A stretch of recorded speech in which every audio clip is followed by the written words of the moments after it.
Welcome. It is Monday, February 27, 2012. I'm Aaron Dykes. Now, coming up later in the program, we have Mike Adams, who hosted the show today. He's got an exclusive interview he did right here on the Nightly News with Patricia Finn. She's a lawyer who's being threatened. They're trying to take away her bar status for protecting her clients who are refusing to vaccinate, and the state and everybody is basically demanding she give up her clients so they can find out who are the parents who refuse to vaccinate their children and why are they trying to stand up for themselves in a legal capacity. She's not backing down. Wait till you see that interview. I'm sure we're going to be hearing more from her. She is a fighter. Now, I'm fresh off the plane just a couple hours ago, back from Orlando. Last night, Alex was at the High Lie there in Orlando in affiliation with the big 810 AM station to a sold-out house, packed crowd at the High Lie. Very enthusiastic. Alex gave a great speech. We also showed the 40-minute documentary, The New World Order Blueprint of the Mad Men. And, of course, Alex also did his Sunday show there, the 2-hour broadcast live on stage. As the audience arrived, they all cheered and watched and everything.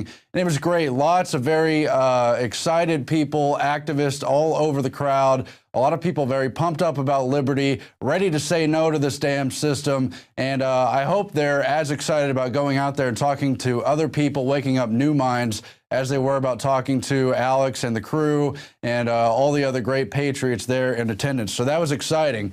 On the flip side, travel is always its own telling event. Going through the airport here in Austin, Texas, and then in Orlando, Rob Dew and I encountered a special situation as we got off the plane about 2:30 p.m. today here at Austin Bergstrom, and you can see one of these power-tripping TSA minions as they held back perhaps 300 or 400 people, didn't let them pass by for over 5 minutes in this total paranoid episode that we later found out was what they considered a suspicious bag. Naturally, they didn't find anything, but they quarantined the whole zone, and this guy got to put his power on display. A woman in a TSA uniform ran through the crowd, out of the way, out of the way, out of the way, we have a situation. And meanwhile, nothing was even going on. Let's roll some of that footage here now. Everyone stay on this side of the terminal, please, just for a few moments more, folks. Thanks for your patience.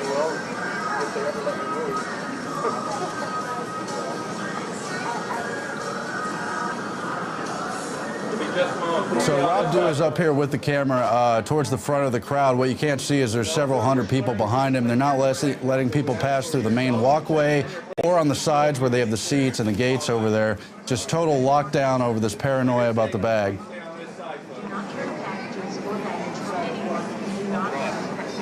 From where I am, over here. We got a little situation here.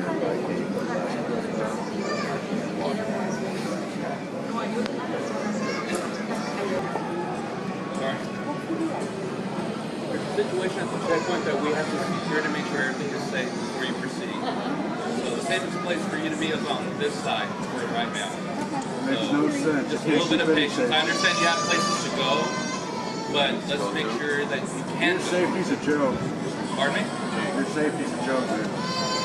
That's your opinion. You're entitled to it. I don't know. That's your opinion.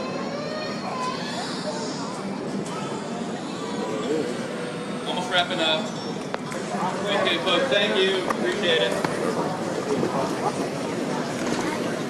I don't know. Of course, nothing actually going on, just freaking out as Austin just put in body scanners, so it's kind of a new level. TSA in action. What a joke. And so, as I was pointing out, they just put in the body scanners now. It's a whole new wave of paranoia there. Everything's a situation now, and they got to lock down for control, but nothing tangible is even happening. Meanwhile, when something actually does happen, like the underwear bomber, turns out it was staged, turns out he was let on the plane. Every time I go through an airport, I always see them flagging handicapped people. Last time I came through Austin, it was a young guy on a cane, and they put him in the isolation box. Meanwhile, you've got all other sectors of travel and hospitality getting more suspicious all the time. You've seen the recent FBI Communities Against Terrorism paranoia flyers where everything, all kinds of activity is potentially terroristic, especially when it has to do with hotels or transportation or rental cars. I had another episode there. It's not caught on camera, but I'll tell you the story briefly. The woman at the rental car place there in Orlando demanded now to know where I was staying and where I was going to be with the car while I had it checked out. And I told her, frankly, it was none of her business. And she was so taken back, she asked me to repeat that twice. She literally didn't process it at first. And then she said, you know, no one has ever told me that in the entire time I've worked for this car company. No one has ever said that's not your business. Everyone apparently just gives up all manner of data as if it's their right to know all these things, as if they don't already have checks in place for things like stolen cars. And she finally admitted, yeah, that's right. It's not my business, but no one's ever bothered to even speak up about that. That's why we have to speak up, people. It does gradually have an effect. You may not see it immediately. Anyway, just a few little anecdotes from our travel and a great event again in Orlando. Alex speaking, of course, well over an hour and a half, very enthusiastic crowd. Turning now to the news, FEMA puts out a contract for emergency camps to house displaced citizens. That's Paul Joseph Watson. And this, again, is just a greater continuation of other reports we've seen recently, including back in December when memos were leaked, also calling for contractors at camps to be ready to house and staff them within 72 hours in all sectors and capacities. The Federal Emergency Management Agency is looking for contractors to construct temporary emergency camps inside the United States, which can be ready for occupancy within a 72-hour time period and used to house emergency responders as well as displaced citizens. The National Responder Support Camp contract, which was posted on the Federal Business Opportunities website, calls on contractors to provide all necessary supervision, professional staff, labor support, material, supplies, et cetera, within 72 hours, and it would be used to shelter, quote, displaced citizens.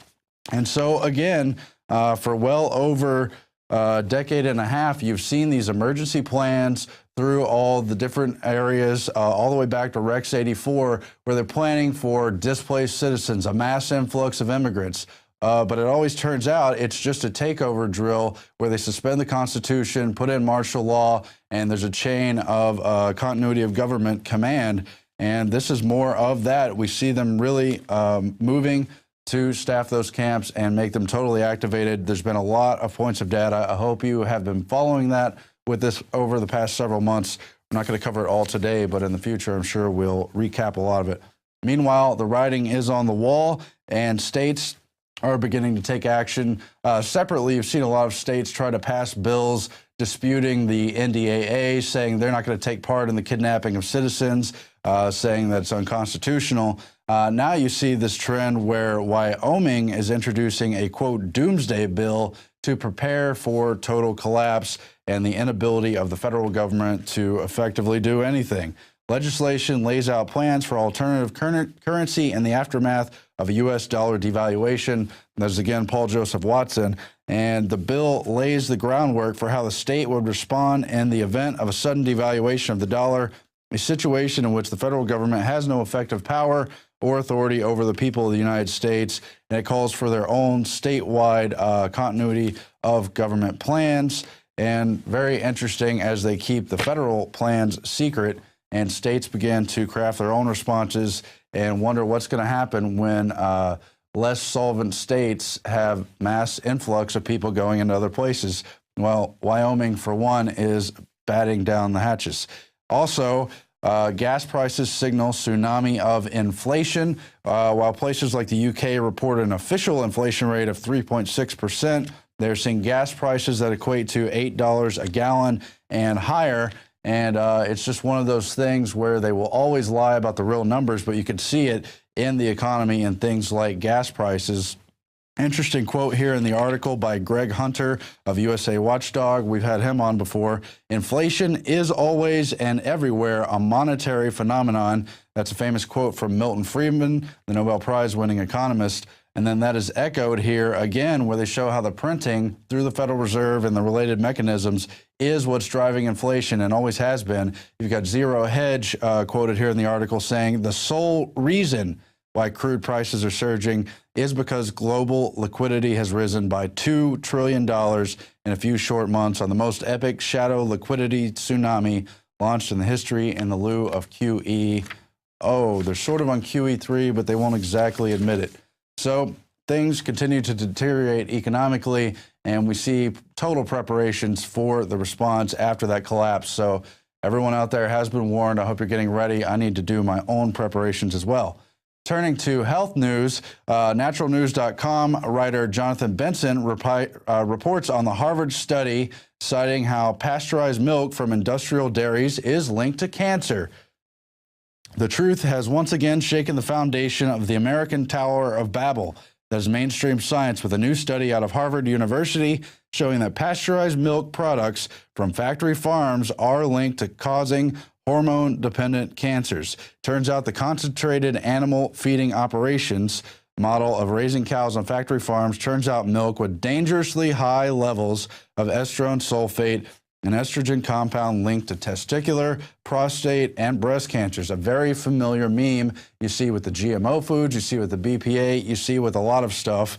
And all the collective wisdom of having these centralized factory farms makes no sense. Meanwhile, raw, grass-fed organic milk from cows milked at the proper times, Jonathan Benson writes, is linked to improving digestion, healing autoimmune disorders, and boosting overall immunity, which helps prevent cancer. And of course, you've got almost all of the essential amino acids in raw milk. If it is harvested in the right way, can be very healthy. I myself enjoy some raw milk when I can get it. Now, turning to more on the GMOs, last week Alex talked to probably the preeminent GMO expert who covers Monsanto and all the other companies, many of whom congregate around the Bilderberg circles, and it's much worse than we've even previously reported. Jeffrey Smith came back on the program, reconfirmed all the stuff about how genetically modified foods in livestock, in humans, in rat studies is showing triggers of organ failure, it's showing sterility, it's showing infertility, it's showing triggers for cancer. But that's not all. It's also infecting the gut flora. And I won't quote his words directly. I'll let you hear it from him in this clip. But basically taking over the gut flora, where the immune system is located, where digestion occurs, and where so many new autoimmune disorders are located, Crohn's and all the other stuff associated with it, as well as many of the symptoms of autism, now also linked to things like GMO. Let's play the clip now. When we look at the Bt toxin causing these pores or openings in the intestines, there's a whole new field among progressive, cutting-edge medical practitioners that are treating or looking at gut permeability. If undigested food through these holes into the blood, that might explain the rise in food allergies, autoimmune disease, inflammation, possibly autism. Because gut permeability is one of the factors that scientists are documenting accompany autism in large numbers. So I was giving a talk recently. But wait, there's also big studies out, just to back you up again, that just came out, that they're finding the GMO DNA and RNA is actually going through the blood and into the cells. They'd always said that was impossible, and Monsanto's come out and said it's fine to have our DNA in your cells. So it's actually going through now. I think that's more than just gut permeability. It's that, you know, before we are what we eat, and all this stuff that's slowly developed on this planet, we're able to absorb, and it's part of the normal order. You start splicing and crossing and doing all of this, it shows that at a micro level, we're all interchanging at levels we never knew before. Let's talk about just this gene transfer, because this is one of the scariest things that is currently documented. The only human feeding study ever published verified that part of the gene inserted into soybeans, making those soybeans Roundup ready, unkillable with Roundup, transferred into the DNA of bacteria living inside our intestines. And that bacteria was unkillable with Roundup. So they had Roundup-ready gut bacteria, suggesting that that gene was functioning. Now, pretend that you're eating genetically engineered BT corn chips, and the same transfer occurs. What if the gene that produces this toxin that breaks open the stomach of insects and possibly human intestines, what if that gene were to transfer to our own gut bacteria and continue to function? It might turn our living our pesticide, our living excuse me, it may turn our flora into living pesticide factories. Now, one of the studies that came out last year gives support for this. In Canada, they tested the blood of 30 pregnant women and their unborn fetuses and found in 93% of the pregnant women, the Bt toxin was in their blood and in the blood of 80% of the cord blood of their unborn fetuses.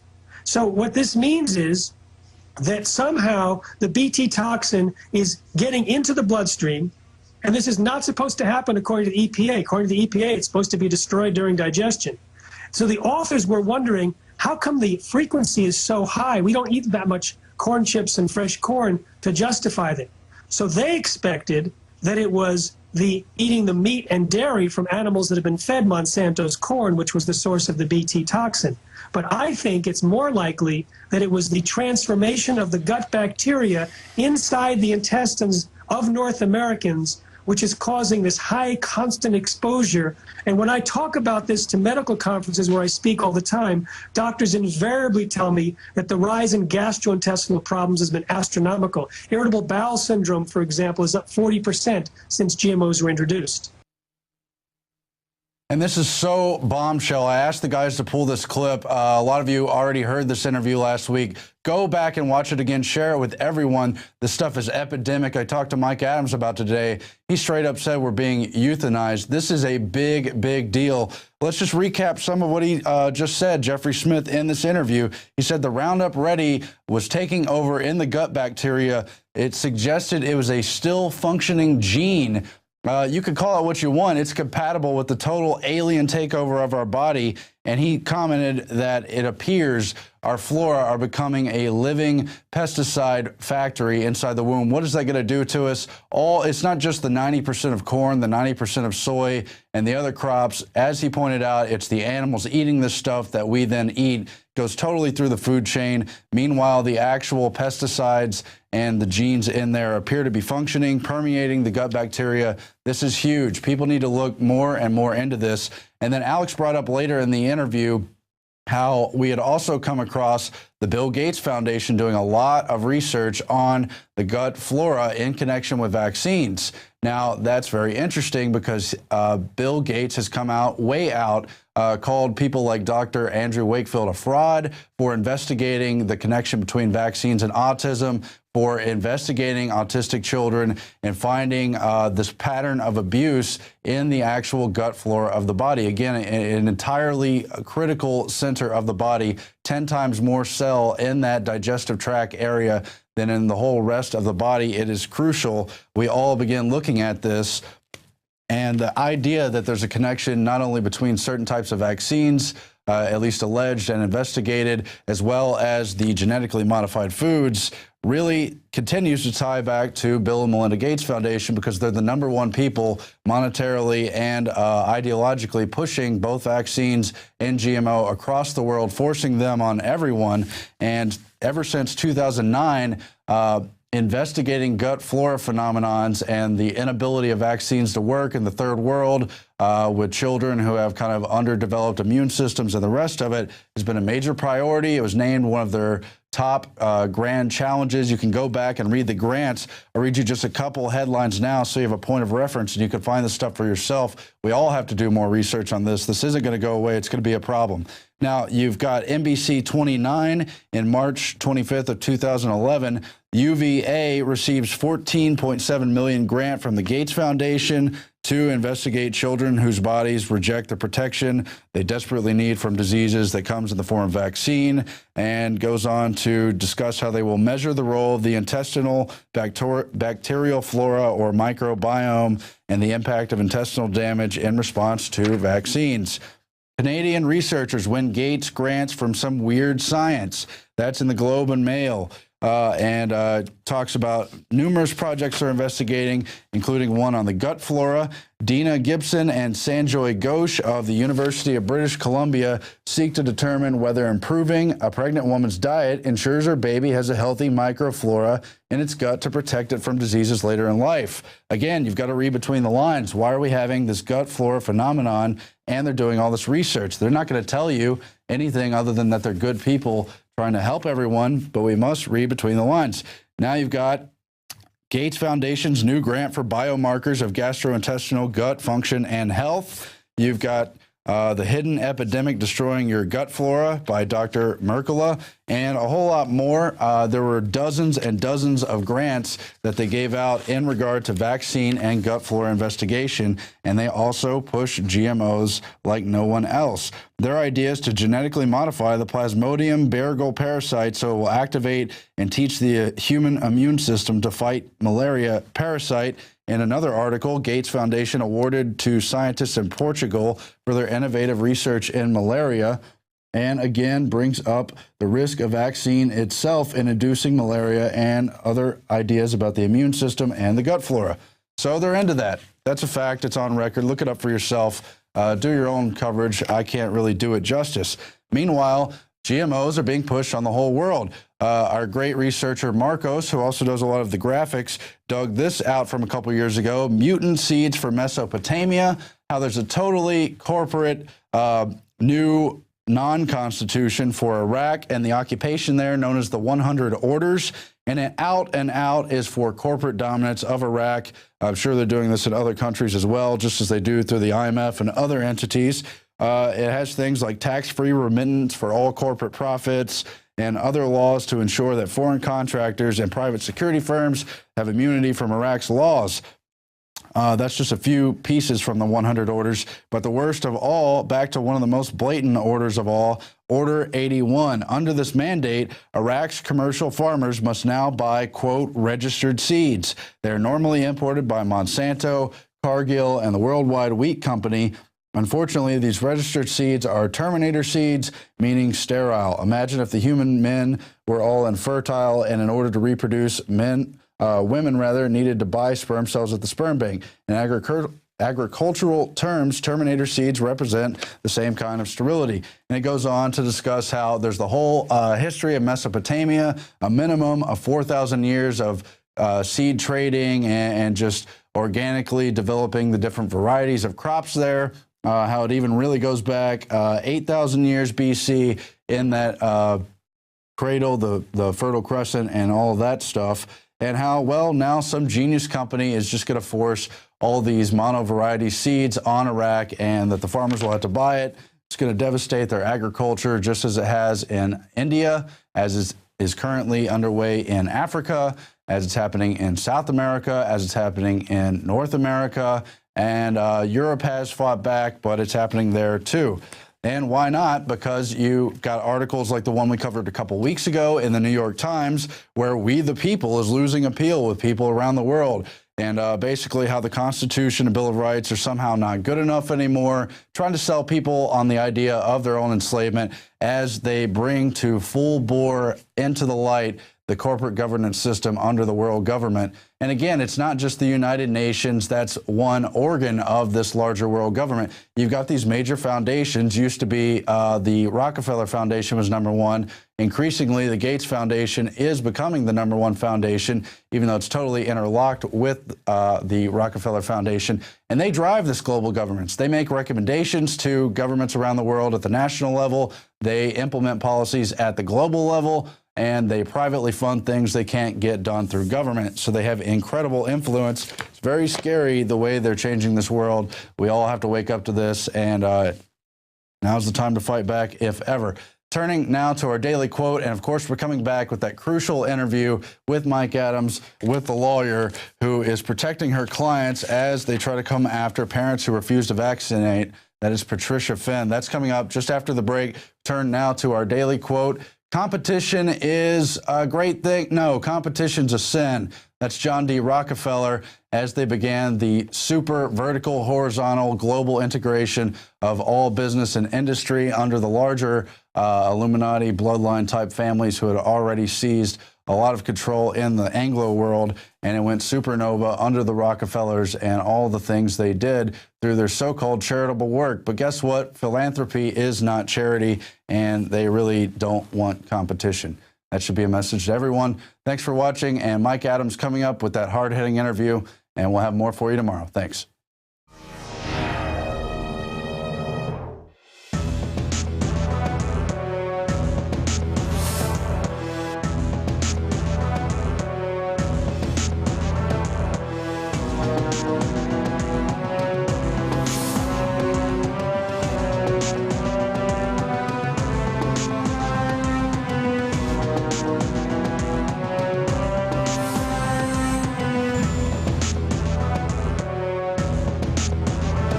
time to get out of the comfort zone because these people aren't playing games.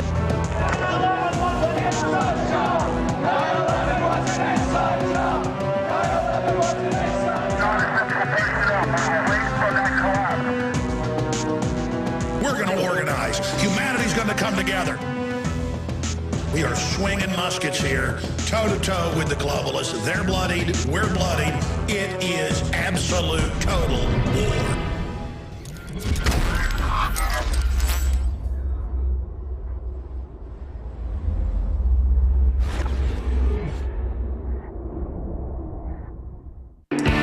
Yeah, I'm signing these evil 1776 flags. Doesn't get any more out of control than that, ladies and gentlemen. It's pretty un-American what we're doing here at Infowars.com. I mean, not only are we promoting liberty, but we're selling 1776 flags. Now that is Al-Qaeda.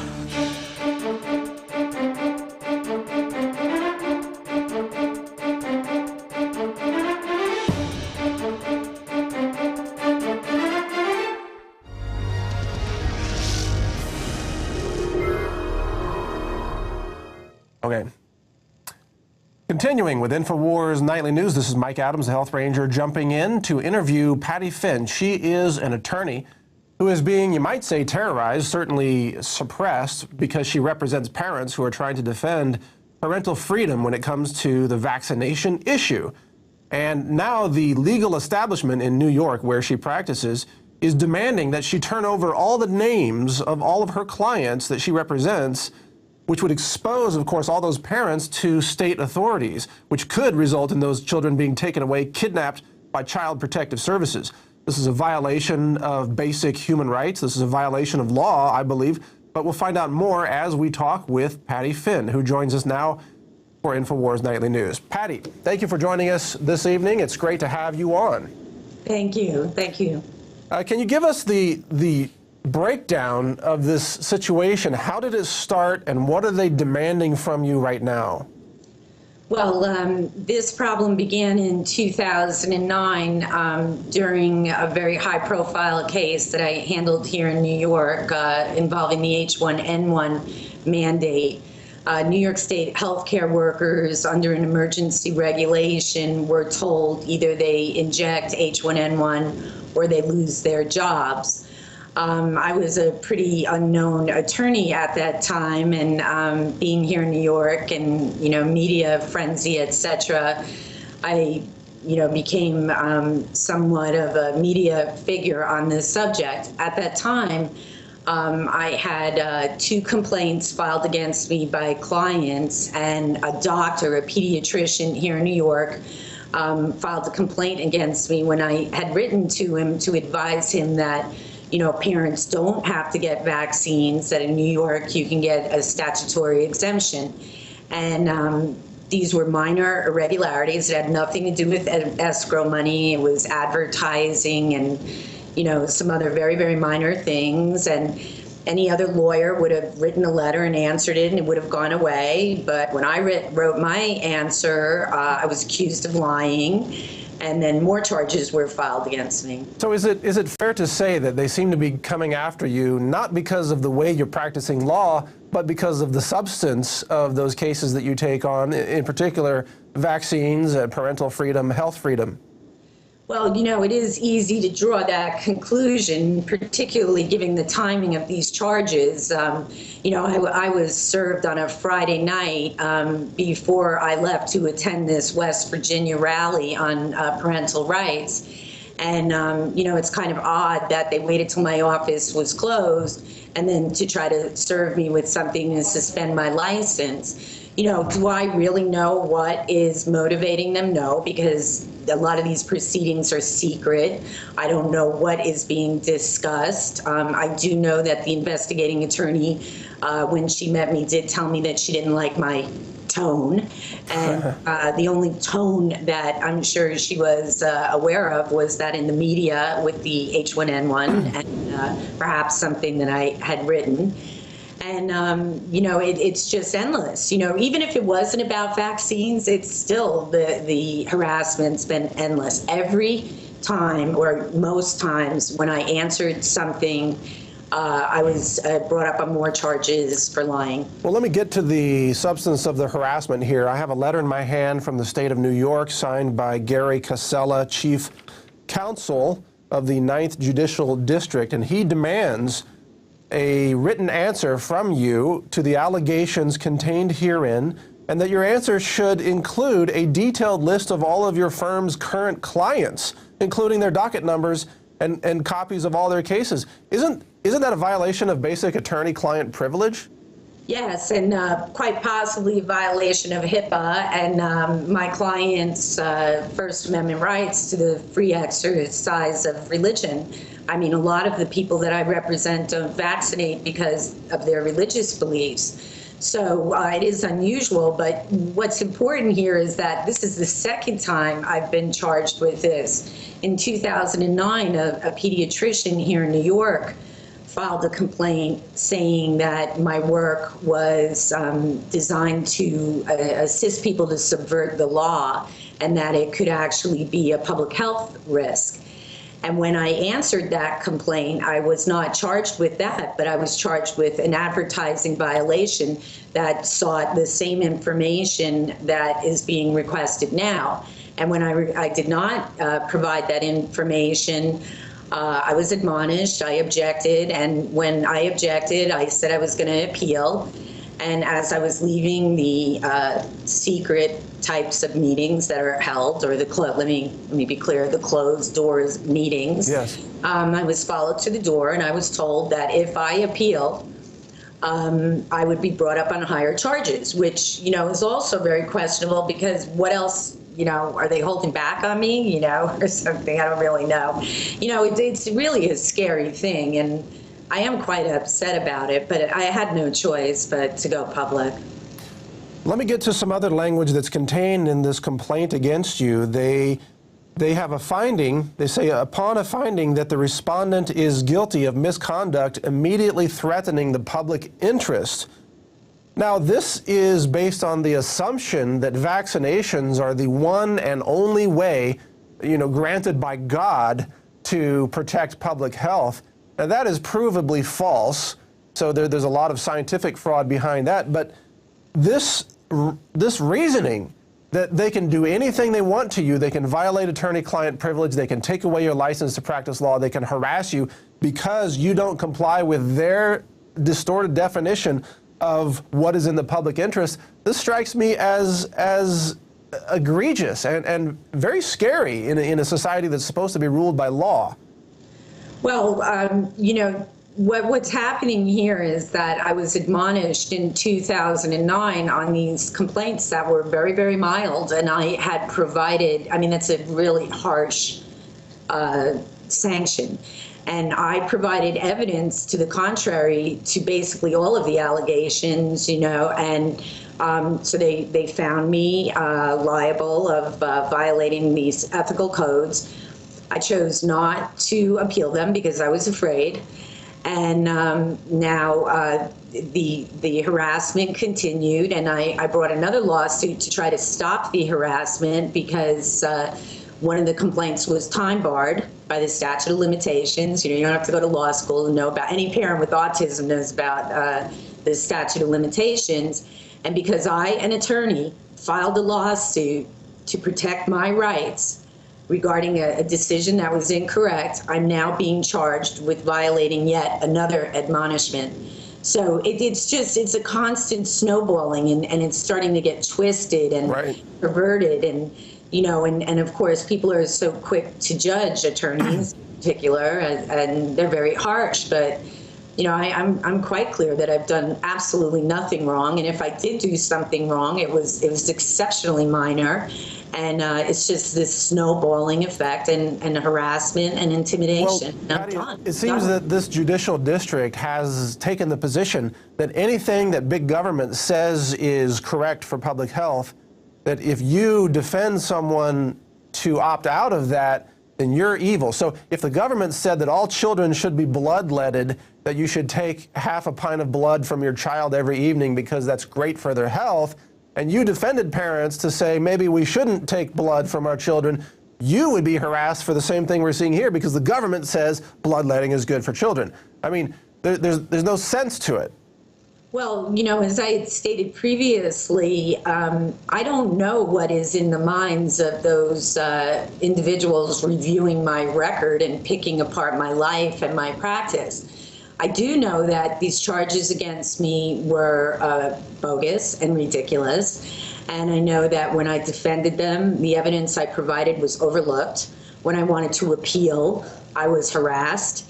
Then I filed a lawsuit finally to stop the harassment, and now I'm being charged with violating the underlying admonishments. The issue, though, I think that is scary here is that the advertising claim, you know, my activity on the internet is obviously being monitored. Right. Because someone from the grievance committee went to my website, found this statement, and is now trying to charge me with violating making the statement 3 years ago. 3 years ago, I wouldn't give up the kids' names, and I'm not giving them up now. And I don't know why they're harassing me, other than I do know that they told me they don't like my tone. And I find that, you know, I have a right of speech. I have a right of inflection in my speech. Well, let's talk about what can the viewing public, the Infowars fans out there, do to help support your cause here? Is there a website they can go to? Is there a letter they can write to someone? What kind of action can help support you? Well, you know, that's interesting. I would ask that, you know, people do go to my wall, Patricia Finn Attorney, and, you know, kind of stay close. Is that a .com, Patricia Finn Attorney? No, on Facebook. You can go on to Facebook. Patricia Okay. Finn Attorney. And that would, you know, you can certainly watch what's being posted and what's being said. As for writing letters on my behalf, I don't, as an officer of the court, would not encourage anybody to deluge the court or, you know, or the grievance committee with letters, although people are free to do whatever they want. And I was certainly free to take this to the press. I don't think any lawyer probably that I know of has ever done something like this. But Mike, I have to tell you, you know, practicing law is a joke. I make absolutely no money whatsoever, and they want to now come and take my license from me. You know what? They can have it. The work that I've done, so much of it is pro bono. They make me look like I'm some fat cat here taking advantage of people, and it's completely not true. I have lawyers working for me. They haven't been paid in months, and we still come to work, and the harassment is endless. Well, we know they will twist reality to tell their narrative, their false narrative, in whatever way they want. In fact, I would say that you're being victimized as part of what we call the Wakefield effect, referring to Dr. Andrew Wakefield, who had his medical license stripped away when he began to really ask scientific questions about the links between vaccines and the health effects in children. And then others have said, well, there's a link between vaccines and autism, for example. Now, it wasn't Wakefield who actually said that, but then he is smeared in the media as saying that Wakefield said vaccines cause autism, and they use that disinformation, completely lying about him, to take away his license. It looks like they're attempting to do similar things to you. It's endless, the harassment. I've been accused of lying over and over again. I was accused of ducking the FedEx guy when a package was supposedly delivered here. When I said I was out of town, I was actually in West Virginia. I had to provide airline tickets showing where I was. I had to provide a floor plan to show where I sit in relation to the door. Because I was accused of being here when the FedEx man came. I mean, it's just ridiculous, you know. And if it was any other attorney that fell in the line or was part of the old boy network, my explanations that I provided would have solved this matter. And they weren't. It's so outrageous. I have no choice. I don't care anymore, you know. I mean, yeah. I do care about the children. And if I have to lose my license to elevate this issue, then that's my destiny. I mean, I don't think I will, because, I'm hoping that I'm going to get in front of a judge that's finally going to take a look at this and say, hey, what the heck is going on? Right. You'll have plenty of support, by the way. I'm sorry. I'm saying you'll have plenty of support in the alternative media, the real media, like Infowars Nightly News. That's where the real news gets reported. You can't expect a fair coverage in the hoax prostitute press, or the prostitutes, as we sometimes say out there, just like Wakefield did not get a fair shake out there. Any final thoughts in closing? Yes, on Dr. Wakefield, I watched in horror as he was picked apart, and it was awful what happened to him. And I can tell you that I'm going through exactly the same thing. I'm a good woman. I'm a moral woman. I work hard. I've helped thousands of people with their rights to avoid vaccinations, and I'm being barred admission to the Supreme Court because I'm accused of not stamping an envelope with the words attorney advertising when it wasn't even, in my opinion, an advertisement. It was a letter to a doctor. So well, it also strikes me as odd that the highest attorney in our nation, Attorney Eric Holder, Attorney General Eric Holder, he's involved in running guns into Mexico, illegal firearms crossing the border as part of really a false flag scheme to blame the Second Amendment. I mean, you've got high-level attorneys throughout Washington who are committing crimes, who are pedophiles, who are raping children, who are violating the Constitution and the Bill of Rights, who are taking bribery money, who are just violating every ethical standard of practicing law, and then they come after you for this. I'm a housewife from New York, It's incredible. It is incredible, and I'm done. Gloves are off, and I'm going to go to the appellate division, and I'm going to get in front of a judge, and I'm going to show him what I have been subjected to, because I faxed the letter instead of mailing it, or I didn't write attorney advertising on an envelope. It's ridiculous. I cannot argue these cases in the Supreme Court of the United States because of this harassment. And that's really what has brought me to the media. I'm done. I am the one that I should be bringing this case before the court. And yes. I will indeed. Well, please continue to speak out. We love your attitude, Patricia. We want to wish you our love and our support in your endeavor to speak the truth and stand up for these children who are being harmed by vaccines, or at least we should say that the parents should have the right to choose whether they wish to expose their children to these vaccines, many of which are linked to seizures and some linked to death. So, you are really an American hero, and I appreciate what you're doing. Thank you so much. Thank you, Patricia. Good to have you on Infowars Nightly News. All right, folks, that was the interview with Patricia Finn. Check out her Facebook page at Patricia Finn Attorney, and stay in touch with her activities. We'll be covering her continued coverage here on Infowars.com. Perhaps Alex will talk to her down the road. We'll let him decide. But this is a very important story, so stay tuned in on what the outcome is. We will continue to fight for her free speech rights and the right to represent parents who are trying to protect their children from the dangers of vaccines. Thank you.